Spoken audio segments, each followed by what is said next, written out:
Let's talk a little bit about Chucky Season 3 as well as a new Scream 6 update. Let's get into it. Well, sometimes death is better. Hey everybody, what's up? Killjoy Jake here, and instead of having friends, I have horror movies. Today we're talking a little bit about Chucky getting a Season 3, as well as a new Scream 6 update talking about something that is really fascinating regarding this new movie. They may have just confirmed a certain fan theory that I really want to get into here in a sec. Before we do that, of course, if you guys can like this video and subscribe, I'll give you an entire hot dog. I will hand deliver a hot dog with mustard and ketchup to your front door. That will actually happen, I promise. Talking about the Chucky TV show, we just got ourselves confirmation that a Season 3 is on the way from Don Mancini. The announcement read, "The cast and crew of Chucky would like to thank fans and critics alike for their overwhelming response to Season 2, which we're delighted to announce has now spurred the official green light on Season 3. This news has made Chucky very happy. Thank Damballa for that, because otherwise Chucky would have been frankly impossible to deal with. Many thanks to our partners at Sci-Fi USA and UCP for helping us keep Chucky busy. See you in 2023 for what Chucky himself promises will be his scariest season ever." I'm really happy for fans of the show who are getting a Season 3 now. I know a lot of people really dig this show, especially the younger audience. For me personally,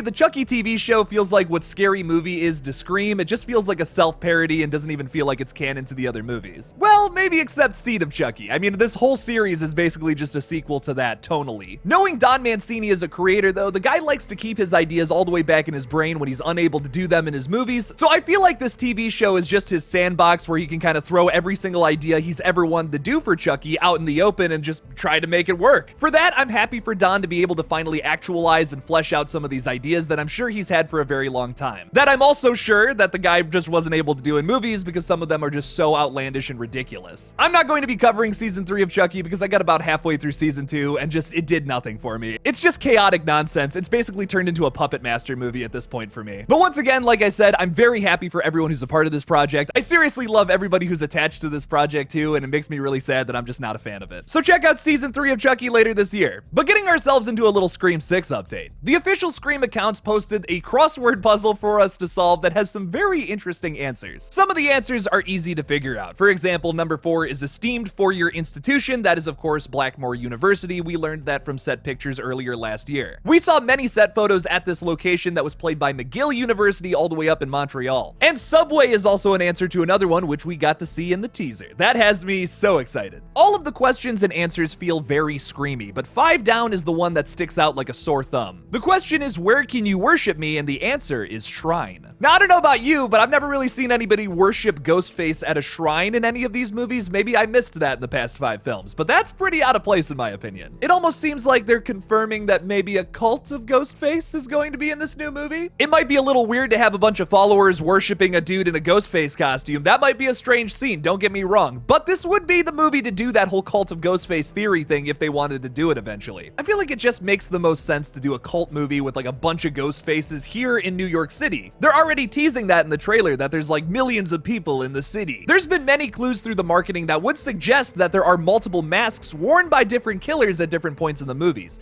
These 2 official stills feature 2 different masks, for instance. And like I said with the teaser trailer, they're putting this hyper focus on the fact that we're in a big city this time with millions of people. In comparison to most of the other movies that take place in small town USA, Woodsboro, whatever, this is going to be a much larger scale of a movie no matter how you spin it. Cult of Ghostface or not. The one thing that still perplexes me though, if they're going to do the Cult of Ghostface thing this time around, is who is going to be attached to this cult? Is it all going to be main characters, or is it going to be a bunch of background people we don't even meet? In my opinion, I feel like we have to have a couple of the characters get revealed as Ghostface, of course, because that's why we're going to these movies, to figure out who the killer is. That's like the funnest part of watching this movie for the first time. But if they also want to reveal a bunch of randos like during this sequence, let's say, like maybe in this like theater or whatever the that would be a pretty cool sequence. Like imagine like 2 people get unmasked and it's like, okay, yeah, typical Scream movie. Oh, it's those 2. Okay, I didn't see that coming. Nice, you got me. But then it keeps going. The reveals are still happening. Hundreds of ghost faces come on screen and they all take off their masks and they're just a bunch of random people. This is what I imagine most people envision when they think of Cult of Ghost Faces. Me personally,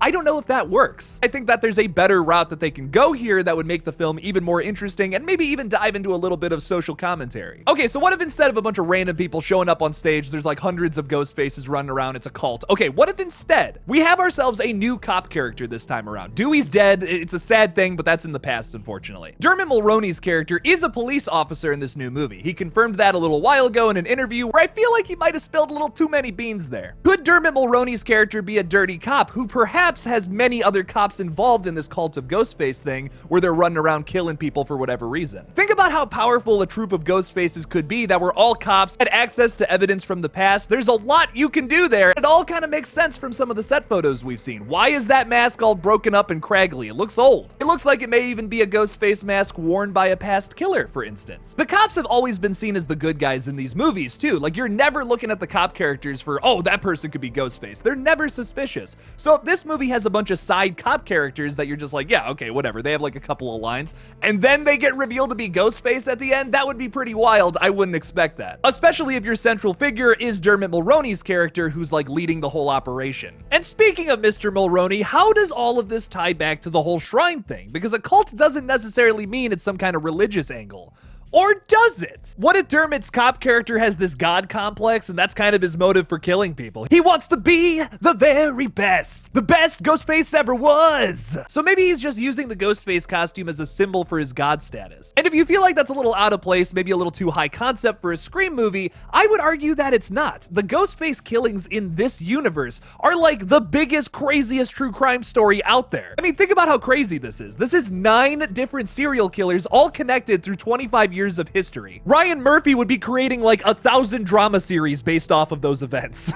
So I don't think it's too out of place to say that like this guy with a god complex, he wants to be the very best out of everybody, out of all the ghost faces, wants to top all of them and essentially make himself the greatest serial killer ever. So because the Ghostface killers are probably the super popular true crime element in this universe, you would think that a serial killer would want to don the Ghostface costume themselves and become the very best one. Maybe that's Dermot Mulroney's whole motive. But maybe it goes beyond Dermot Mulroney's character wanting to be the best Ghostface. Maybe he wants to be the greatest serial killer who ever lived. I want to talk about certain angles that aren't appreciated too much in the Scream universe. That's something I've always been fascinated with that they've barely touched on, in my opinion. And I know some people want another standard Scream movie, but I really want them to try something out of the box. Even if it's a miss for me, I just want them to try. Do something ambitious with this franchise. There's also so many different avenues that you can explore in the Scream franchise that have sometimes been underutilized, in my opinion. Maybe they lean more into some of these crazier ideas to try and get something new out of it. And even if they fail, I would rather them be ambitious and try something new opposed to just giving us more of the same, like how we've gotten in all of the movies. And I've said this before, but I'll say it again, that's not really a diss towards the Scream movies. I personally love all 5 of them, but I want them to try something new here in Chapter 6, essentially. The directors from Radio Silence, Matt Bettinelli-Olpin, and Tyler Gillette have said in the past that they want to risk it all with this new installment. So what is that risk going to be? Is it going to be this cult of Ghostface thing that they're trying out?